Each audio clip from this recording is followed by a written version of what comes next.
Now for a review of what's making the headlines in the papers this morning, now we'll begin our newspaper review right now. All right, let's look at those top stories that are shaping the agenda today. We'll begin with this day newspaper. FG hails Shell's fresh $2 billion gas investment. Upstream FIDs exceed $8 billion. We also have Mba Deputy Cabinet, entire Enugu State political structure dump PDP, joins APC. Jimovia named Doyen of Nigerian banking industry at the NGS closing gong ceremony. Vanguard, illegal financial outflows worsening Nigeria's revenue problem according to the IMF. ASU reps moved to avert breakdown in varsity system. Defections will warn Nigerians of APC's one-party game plan, Wabara. New Telegraph, Tinubu secures fresh $2 billion investment in offshore gas project. Second chance for Eagles as Osimhen's hat-trick fires Nigeria to playoff. IMF expresses confidence in Nigeria's economic trajectory. Daily Sun, PDP leaders fight in court over convention. Reps wade into FG ASU dispute. Mba my movement to APC to align Enugu's vision of transformation with Tinubu's national reform. The Punch, marketers blame depots as petrol nears 1,000 per litre. Edu, alien finance minister flown abroad for treatment. Strike, National Assembly wades into ASU FG dispute and acting INEC chair outlines plans for Anambra poll. The Guardian, APC consolidates power as Mba ends PDP's 26-year reign in Enugu. IMF Cardoso isolate Nigeria from global uncertainty, raise growth prospect. Daily Independent, structural flaws, policy disarray seen undermining food security.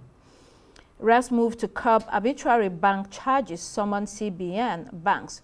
Renewable energy FG projects $410 billion investment opportunity by 2060. Leadership newspaper, IMF, Nigeria, others must ensure good governance to reduce borrowing costs. Convention, People's Democratic Party chair, legal advisor clash in court. Moving on to the international headlines, The Independent, inflation warning deals grim budget blow to Reeves, that's the UK. Metro.co.uk, hotel worker stabbed by migrant 23 times. Daily Express, Reeves blow as prices rise and growth stalls. The Daily Telegraph this morning, Mahmoud, UK has lost control of its border, still under immigration crisis. We also have a Daily Mirror. At last, they admitted Boris did harm our kids. And finally, Financial Times, Besant slams as China's trade warfare continues. We'll have finally also The Guardian, tensions high as Israel cuts aid to Gaza in row over hostage remains. Now let's return to this day newspaper. In this day, we'll start our discussion with the story. FG hails Shell's fresh $2 billion gas investment. Upstream FID exceeds $8 billion. We also have that in a New Telegraph. If we pull that up, Tinubu secures fresh $2 billion investment in offshore gas project. It's been reported that this is the second major investment in 18 months in gas. So this investment is a big deal for Nigeria, given the fact that the country needs investments to unlock its gas potential. According to the rate of utilization, the reserves life index of Nigeria's gas is about 93 years. Remarkable.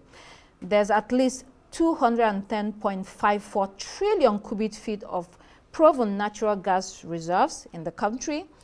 This news is important not only for Nigeria's use locally, but also for export. We note that when we examine the international angle, there's the Trans-Sahara Gas Pipeline project aimed at transporting natural gas from Nigeria through Niger, Algeria to Europe. And you may ask, why Europe? Europe is desperate to divert from Russian gas to become less dependent on it.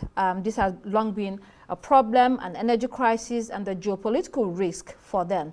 So more so with the Ukraine war, which has changed a lot of things. So Moscow uses that gas supply as a tool of political pressure, threatening Europe's security and economic stability. So the result is what we see: price shocks, supply costs, and fears of winter shortages. I remember the last time I was in Europe, there was really that fear about shortages for fuel or gas for winter. So they're making a play for African gas, and Nigeria is also in that fray.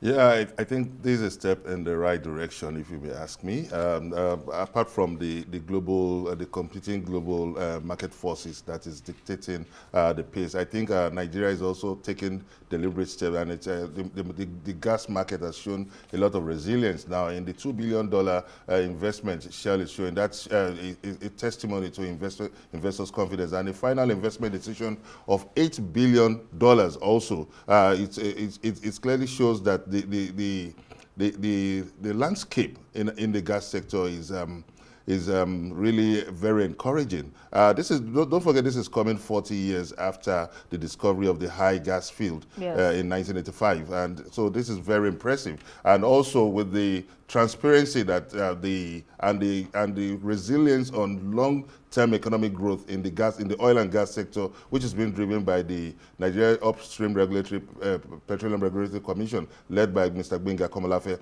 A lot of investors are now showing huge appetite in Nigeria's oil and gas sector. So this is what we've seen. There's a need for urgency to drive the implementation. Apart from this discovery of field and showing investment, there's a need to address the glitches in the distribution chain. So that would trickle down to the average consumer in the Nigerian oil and gas markets. And you do know that there's that statement that Nigeria is more of a gas country than oil. Yes, because we have one of the largest gas reserves in the world. Absolutely. So there is that opportunity to exploit it for local use as well, because Nigerians need that. Let's see the other story in this day on politics. But Deputy Cabinet entire Enugu State political structure dump PDP, join APC. We also have that story in Vanguard, why I dumped PDP for APC Mba. It says move not personal, and that it was a collective family decision, talking about his predecessors who are also with him in that party now. According to Vice President Kashim Shettima, Igbos have been on the margins of national politics, and elsewhere in another story, the president was quoted as saying that this defection brings Igbos into mainstream politics, although that is debatable because the PDP was mainstream. So I don't know what he's talking about. But we also have the statement by the National Publicity Secretary of the party, Felix Morka, when he assured that Enugu State Governor, quote, will be supported with fullest support, accommodation, and seamless integration. So let's go behind the headlines, Gbenga, to unpack what is actually happening here. When Morka says that he will be fully integrated, indeed, you know, the coast is clear for Mr. Peter Mba, in light of the fact that one of his arch rivals, who was the former minister, Uche Naji, has now been disgraced from office. Uche was like a leader of the APC. Remember that both men, Mr. Peter Mba and Uche Naji, both of them ran for governorship election in 2023. And Uche Naji came Who was the first fourth. to blow the whistle? Yeah, he came forth. And when after the elections, when he was made minister, his profile rose. And you know that dichotomy between, you know, the federal minister and the governor at the local base. Yeah. There's always that tussle. The tussle for supremacy. Exactly. So that had become a problem, and both men did not see eye to eye. And so now that Mr. Naji is out of the way, you have Mba, who, you know, without any problems, will get, you know, the ticket of the APC, because that's what it's also about. So we saw that supremacy battle within Enugu State. So when he says it is nothing about personal survival or personal politics. No, there is that also. But when we juxtapose that with what's happening in Delta State, it's a contrast, because we have someone like Ovi Omoagege, you know, who was against the decampment of the governor, Sheriff Oborowori. Yeah, besides the personal sentiments that has played up in the defections that we've seen so far, I think that the party, the People's Democratic Party, will need to put its house in order. And I think, if you ask me, it's paying the price of a big gamble that dates back approximately in 2023, when it failed to recognize an equitable zoning structure for the party. And that's what we've seen now. So it's like a game changer. It's a change of equation for the Southeast region that has been a traditional stronghold for the People's Democratic Party. Now you have 3 states: Imo State, Ebonyi State, and now Enugu State. So that's a big plus for the APC. So I think that it has a far-reaching implication for a country like Nigeria and the democracy, the balance of power in the race to 2027 election. Now the PDP is expected to play a lead opposition role, and don't forget that this is also having implication in the National Assembly, where the APC is also having an absolute majority. Yes. So the whole thing is looking like a coast. We'll talk about that later. Okay, all right. Yeah, but it will be interesting to see when the vice president and the president say that Igbos have been integrated into mainstream. I mean, like I said earlier, that's debatable. PDP was mainstream. The marginalization that Igbos saw during the time that APC came into power from President Muhammadu Buhari up until now, it is the making of the APC. You know, they have the carrot and the stick. They decided by policy to do that. So let's see whether anything changes now that Mr. Peter Mba has moved to the APC. After all, we had Imo State and Ebonyi. Ebonyi was more recent than Imo State, but however, it's going to be interesting to see how the dynamics plays out. Let's move to leadership newspaper. There, IMF, Nigeria, others must ensure good governance to reduce borrowing costs. The fall meetings are taking place in Washington, D.C., and the International Monetary Fund during this gathering has been speaking about poor macroeconomic management, weak governance, and institutional inefficiencies, which it says has raised borrowing costs in Nigeria and other countries south of the Sahara. In other words, with shrinking access to concessional lending and rising global interest rates, these countries must increase credibility and institutional reforms. We know that structural challenges remain in spite of the reforms of the government. We're talking about fiscal leakages, inefficient public spending, limited transparency in the oil and gas sector. There's also poor revenue collection, and all this combined to threaten, foundations for sustainable growth. So Nigeria's projection has been raised. At the same time, there is much to be done. Yeah, we can see a 0.5% increase in the projection against the initial skepticism about Nigeria's economic situation, with 3.9% growth forecast for Nigeria, and which, when you look at the release by the National Bureau of Statistics, which has pegged Nigeria's GDP to 4.23%. So it means that, just like the president said, we have surpassed the World Bank, IMF projections. But when you look at the fundamental issues, we need to take this with caution. Of course, we know that there is an increase in investors' appetite, growth in, and also the stability in the forex market. The federal government has been able to curb the speculative activities of the forex market, and now there is a kind of substantial stability coming from that, and also the macro economic stability reforms that also that came from the flotation of the unification of the forex, and also the removal of the fuel subsidy. It has really enabled the country to address those underlying factors. But a lot more transparency, like the NNPC, which is the country's cash cow, needs to be more transparent. Like they're still in the audit process of its revenue, about 217 trillion naira. That's a huge one for the country. And also the IMF, why we cannot take everything, the model of the IMF, hook, line, and sinker. They have very strong indications of the trajectory on the way forward. For instance, they have also raised concerns about the revenue, the threat to the nation's revenue, which is coming from digital transactions that is untraceable and stolen public funds. So the federal government would need to address many of these issues that have been pointed out by the International Monetary Fund. Daily Sun this morning, PDP leaders fight in court over convention. There's a disagreement between the acting chairman, Umar Damago, and the national legal advisor, Kamaldeen Ajibade, over who should appoint a lawyer to represent the party. It's really interesting what's going on in PDP. While, you know, the PDP is fighting, while they're fighting and trying to put their house in order, the APC is moving on. Now they have an absolute majority in the Senate with the defection of Senator Samaila Dahuwa of the PDP from Bauchi State. So they now have 73 members out of 109, which forms a two-third majority.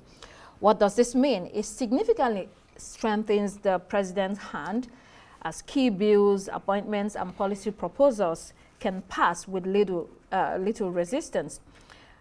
Before now, he did not face much resistance, to begin with, but it would be like a cruise now. On the one hand, this makes for stability and policy continuity if this is used responsibly.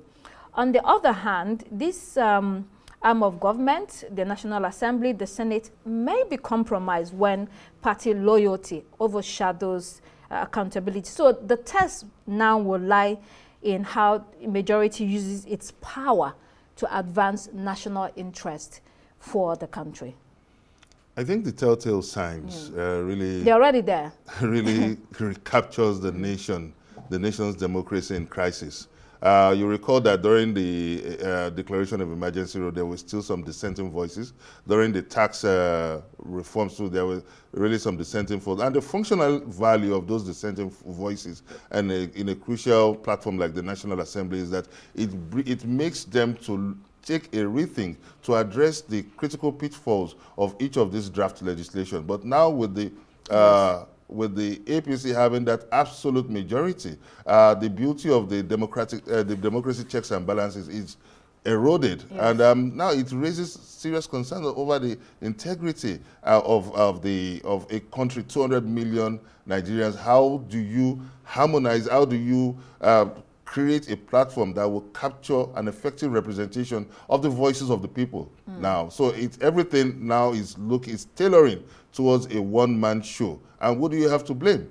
The PDP again, for allowing the disruptive influence of Wiki, albeit having a strong court backing. And the party also playing an ostrich. And for the tussle between the legal advisor and the chairman, it's obvious that the chairman is the leader of the party, but he needs to have an inclusive policy that will carry his National Working Committee along. Yeah, I mean, he's been tested over and over again. It's been very volatile, the seat that he's on.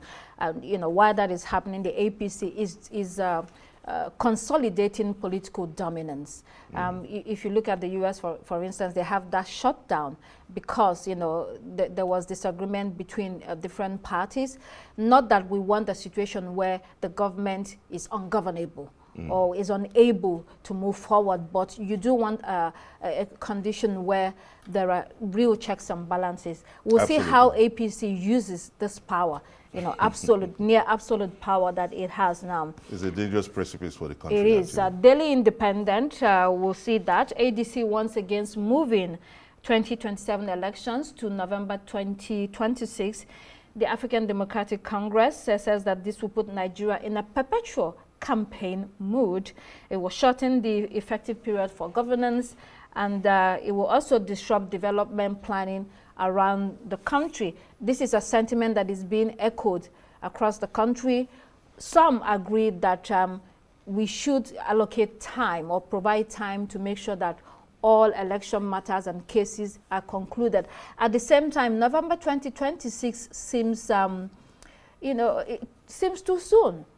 So it means already the 4-year cycle of a president, normally by the 3rd year, they're already campaigning. In fact, we're in year 2, they're already campaigning. So the AGC has a point here. I would, while I recognize the sentiment of the ADC, and also don't forget as an opposition party, they are expected to play their role to put government on their toes so that they can deliver the goods and they can also live up to the expectation as a credible opposition party. But I think it's a catch-22 situation because the very reason that would give that latitude of time, I would want to go with that popular scriptural verse that says that the king's business requires haste. And I want to bring that in the Nigerian context, that governance is something that demands urgency. The people are expectant. And so putting, fast forwarding the electoral timeline to November 2026 would be a reawakening call for governance to deliver the goods to the people. And also the INEC, all those people within the transitional value chain will be alive to their responsibility to know that there is no time to play around, because you discover that even when you give them this timing, and also don't forget that the essence of this thing has an implication on the amended Electoral Act. Section 4, subsection 5 also gives room that provides for 185 days for election to be concluded before the expiration of the tenure of the president. So I think that this gives a clear shape in the nation's electoral landscape and a clear focus. And also the key performance index too will be reawakened in the course of these reforms. Well, this is just a proposal. We'll see whether that passes. Let's go to the international headlines. We do have footages of Madagascar. Yeah, let's put that up. Let's go to Madagascar, where the Gen Z protest has led to the toppling of the president, Andry Rajoelina. A couple of days ago, Andry Rajoelina fled the country under pressure. Now the military has seized power after he was impeached. The president left following weeks and weeks of protests. Demonstrators were initially demanding an end to chronic power cuts and water shortages. The uprising eventually morphed into a demand that the president step down. We hear that from wherever he is now, he's still saying he is in charge, which you know, is difficult to see how that is possible. But when organized, people power always prevails. Rajoelina said he fled for fears over his life, and truly, he should have been afraid. Yeah, this leaves a very deep concern about the state of democracy in Africa. A lot of observers have said democracy is in crisis in Africa. We talked about military coup. There are also constitutional, legal, and judicial coup that are taking place, which raises a lot of concern. Now we can see the National Assembly coming up with the impeachment when the president is not around, and also we could also see the overlapping effect of the military hijacking power. So how does this, because the Gen Z also need to be very careful on how they conduct their protests, because I don't know what comes after a military coup, because the research has shown that the people, the youth, want a democracy. But the point is that democracy is not working in Africa. So how do we design a workable model that would be effective and an inclusive and resilient model of governance that would deliver the goods and fast-track development in Africa? I think that what is happening now in Madagascar is a very setback for democracy in Africa, and it's a setback for development. I think that there is a need for a stronger peer review mechanism. Remember that President Obasanjo and President Bouteflika, then about three of them, and also the one who took over after Thabo Mbeki, came up with this very laudable project of the Africa Peer Review Mechanism to watch democracy, development, and governance in Africa. I think there's a need for that, because this could have a spiral effect. It's a wave band effect that is happening, and it's setting the continent on a very dangerous precipice. Ultimately, what we are seeing is people speaking out with their voice and saying whatever system of government is in place is not positively affecting our lives. So we need a change. Absolutely. What that change will be, we don't know. You know, change can be positive, change can be negative. It depends on how much they are involved in bringing about that change. And we can see that the military has already moved in swiftly to seize power. So Rajoelina, who came into office through a coup, has now been removed unceremoniously.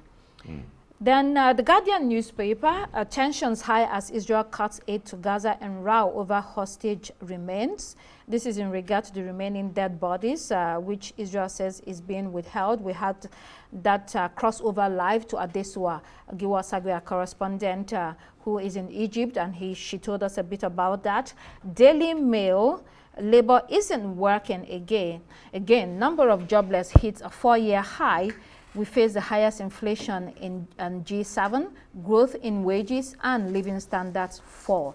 The UK is really grappling. Whether it's Israel, Palestine, the UK, different types of turmoil, all over the world.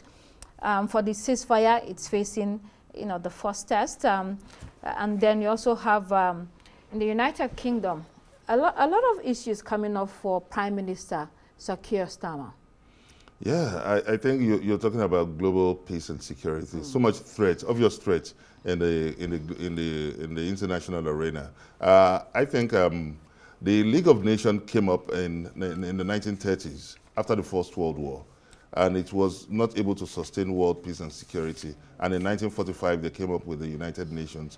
I think that now we are having a fetishistic view about the United Nations.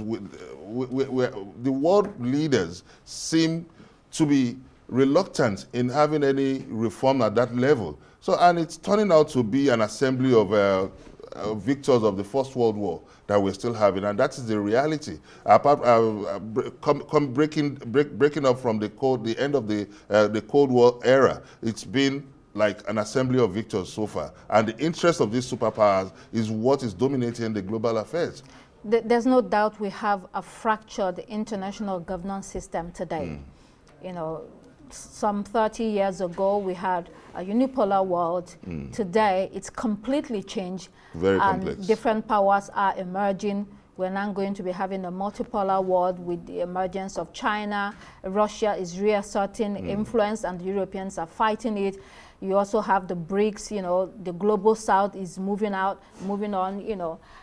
So there is a lot of change going on in the world. And when we talk about this crisis, whether it's political crisis, whether it's economic crisis, it's all across the world. Everyone is feeling it. You talk to people in Europe, the cost of living is increasing, day by day. The cost of gas, people are worried whether they will have gas during winter to power their homes. People are worried whether they can retire, whether they can buy a home. It's very difficult circumstances for everyone. So globally, like you said, the United Nations is also broken, and efforts to reform it has not been successful. So there has to be a change. How that change will come about, we do not know yet. The world is going through a turbulent time. Things are unfolding, and we'll see where that leads us. I think that's where we wrap the paper review for today. Yeah.